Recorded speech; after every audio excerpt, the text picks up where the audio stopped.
Hello नमस्कार आदाब सलाम सत श्री अकाल केम छो कस्से काय केरो हाल है केना छी यहाँ सब कैसन वानी हाउ आर यू कैसे हैं आप लोग केमो नाचो मनक्कम खम्भा गणी हुकुम केमते अच्छंती की खबूर नमस्तुभ्यंग राधे राधे राम राम देवी और सज्जनों।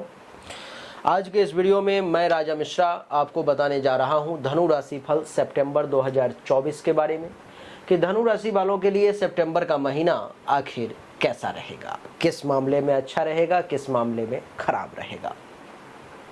देवी और सज्जनों, आप देख लें कि कुंडली के प्रथम भाव में हमने धनु लिखा है, दूसरे भाव में कोई ग्रह नहीं, तीसरे भाव में कुंभ राशि में शनि देवता विराजमान है, चौथे भाव मीन राशि में राहु देवता विराजमान है, पंचम में कोई नहीं, छठे भाव में देवगुरु बृहस्पति वृषभ राशि में शत्रु राशि में विराजमान है, सप्तम भाव में मंगल देवता मिथुन राशि में विराजमान है, अष्टम भाव में कोई नहीं है, नवम भाव में सूर्य और बुध देवता विराजमान है, दसम में यही सूर्य चले जाएंगे 16 सितंबर को, यही बुध चले जाएंगे 23 सितंबर को और केतु यहीं पे रहेंगे और शुक्र 18 सितंबर तक यहाँ रहेंगे और 18 सितंबर को कुंडली के एकादश भाव में आ जाएंगे।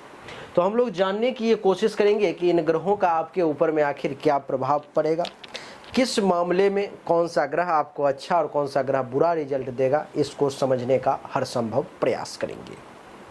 देवी और सज्जनों, आइए समझते हैं। सबसे पहले चर्चा सूर्य से ही आरंभ करते हैं। सूर्य कुंडली के नवम भाव में भाग्य के घर में विराजमान है और 16 सितंबर तक ये नवम भाव में भाग्य के घर में विराजमान रहेंगे, जिसका परिणाम ये होगा कि धनु राशि वाले जातक को 16 सितंबर तक भाग्य का अच्छा खासा साथ मिलेगा। आप ये अनुभव करेंगे, आप ये देखेंगे कि आपका ज़्यादातर काम 16 सितंबर तक भाग्य भरोसे अपने आप होता हुआ चला जाएगा।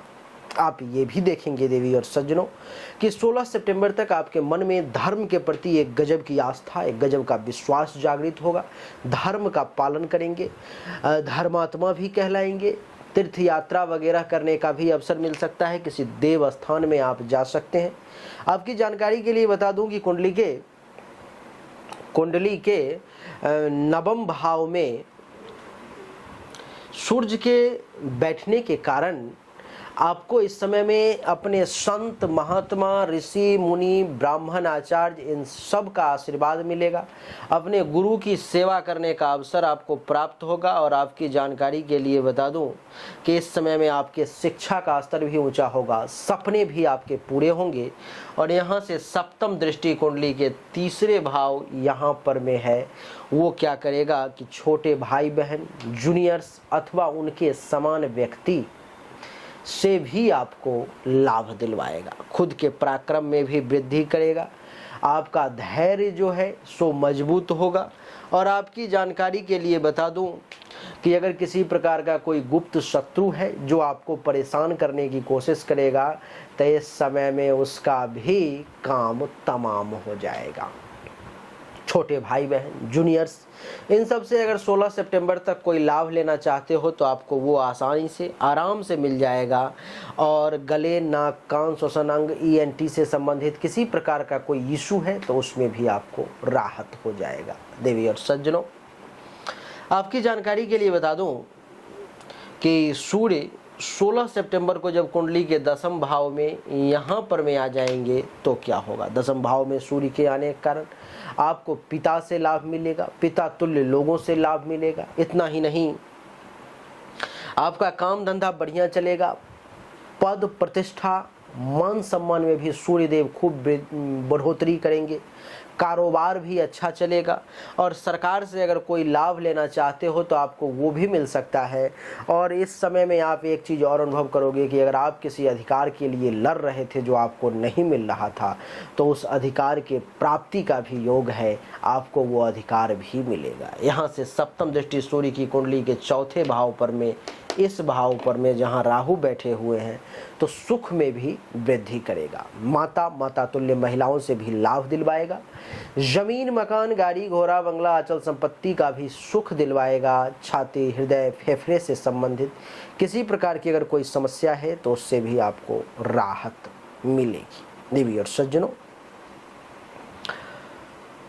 सूर्य के बाद अब बात करेंगे मंगल देवता की। मंगल देवता कुंडली के सप्तम भाव में है। सप्तम में मंगल के बैठने का अर्थ है कि जीवन साथी का सुख मिलना, चाहे आप पुरुष हैं या महिला, आप पति हैं या पत्नी, आपको अपने जीवन साथी का अपार सुख मिलने जा रहा है। इस समय में आपके काम धंधा में भी खूब बढ़ोतरी के योग हैं। दैनिक रोजगार व्यवसाय आपका बहुत अच्छा चलेगा। सेक्सुअल सेटिस्फैक्शन, काम और वासना की इच्छा भी आपकी निश्चित तौर पर में पूरी होगी। दैनिक रोजगार व्यवसाय के साथ साथ अगर आपका किसी पार्टनर के साथ कोई काम है, पार्टनरशिप में अगर कुछ करते हैं, वो भी आपका अच्छा चलेगा। और आपको बता दूं कि प्राइवेट पार्ट से संबंधित किसी प्रकार की इशू, कोई परेशानी, कोई बीमारी है तो उसमें भी राहत होगी। और यहाँ से सप्तम दृष्टि कुंडली के प्रथम भाव पर में तो थोड़ा सा गुस्सा जल्दी आएगा, दिमाग पर में मंगल हावी होने का प्रयास करेगा, खून का उबाल आएगा तो क्रोध बढ़ जाएगा, तो उस पर में काबू करने का प्रयास करेंगे।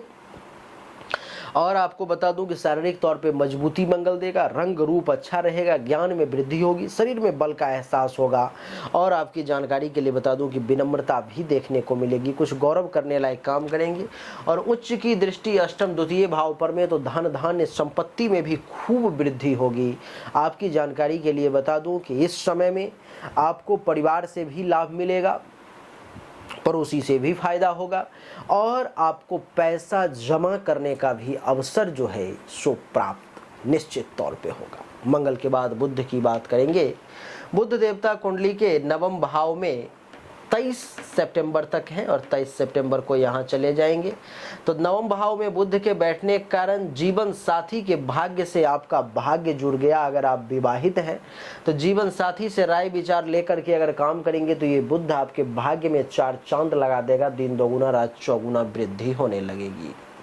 23 सितंबर को जब ये बुध कुंडली के दसम भाव में आ जाएंगे, अर्थात आपका दैनिक रोजगार व्यवसाय जो आप करते हैं उससे आपकी इज्जत प्रतिष्ठा मान सम्मान में वृद्धि होगी। दैनिक रोजगार व्यवसाय अथवा कोई भी प्रकार का अगर काम है, निर्णय लेते हैं तो पिता के सहयोग से, पिता के आज्ञा से, पिता से राय विचार करके अगर लेंगे तो ये बुध आपके इज्जत प्रतिष्ठा मान सम्मान काम धंधा में चार चांद 23 सितंबर के बाद लगा देगा। बुध के बाद बात करेंगे देवगुरु की। देवगुरु बृहस्पति कुंडली के छठे भाव में है, जिसके कारण से आप खुद बीमार भी पड़ सकते हैं, आपकी माता भी बीमार पड़ सकती हैं। देवगुरु बृहस्पति के कारण आपको हेल्थ वाइज इशू वगैरह का सामना करना पड़ सकता है। कुछ कर्ज वगैरह लेने की स्थिति भी आ सकती है। केस मुकदमा वगैरह ना हो, इसका विशेष ध्यान रखें। लड़ाई झगड़ा में ज़्यादा ना पड़े तो ज़्यादा अच्छा है। गुरु के बाद शुक्र की अगर बात करें, शुक्र नीच के कुंडली के दसम भाव में है तो काम धंधा इज्जत प्रतिष्ठा मान सम्मान जो मिलना है उसमें थोड़ा सा ये रोड़े अटकाएंगे, थोड़ा सा बाधा उत्पन्न करेंगे। जब 18 तारीख को 18 सितंबर को कुंडली के एकादश भाव में आ जाएंगे तो फिर यही आमदनी में वृद्धि कर देंगे आपको। 18 सितंबर से फिर आपको लाभ ज़्यादा मिलने लगेगा, कुछ उपलब्धि की प्राप्ति, कुछ मनोकामना की पूर्ति वगैरह भी होने लगेगी। बड़े भाई बहन सीनियर्स इन सब से भी कुछ लाभ मिलने लगेगा। और यहाँ से सप्तम दृष्टि पंचम भाव पर में तो संतान का सुख भी मिलेगा। विद्या और बुद्धि का सही इस्तेमाल करके उचित लाभ भी ले पाएंगे। यश में वृद्धि, चाहने वाले लोगों की संख्या में वृद्धि, धर्म करो मंगल कार्य करना, और पेट से संबंधित किसी प्रकार की समस्या अगर है तो उससे भी आपको राहत मिलने का योग बनेगा। देवी और सज्जनों, तो यही जो है सो स्थिति है, इसी प्रकार की स्थिति आपके सामने में है जो ये दर्शा रहा है कि आपके लिए समय कैसा रहेगा। शनि की बात करें तो शनि कुंडली के तीसरे भाव में कुंभ राशि में बैठे हुए हैं, जो आपको बहुत पराक्रमी बनाएंगे, पराक्रम में वृद्धि करवाएंगे। अपने बलबूते पर कुछ कर गुजरने की, कुछ करने की क्षमता आप में शनिदेव डेवलप करेंगे।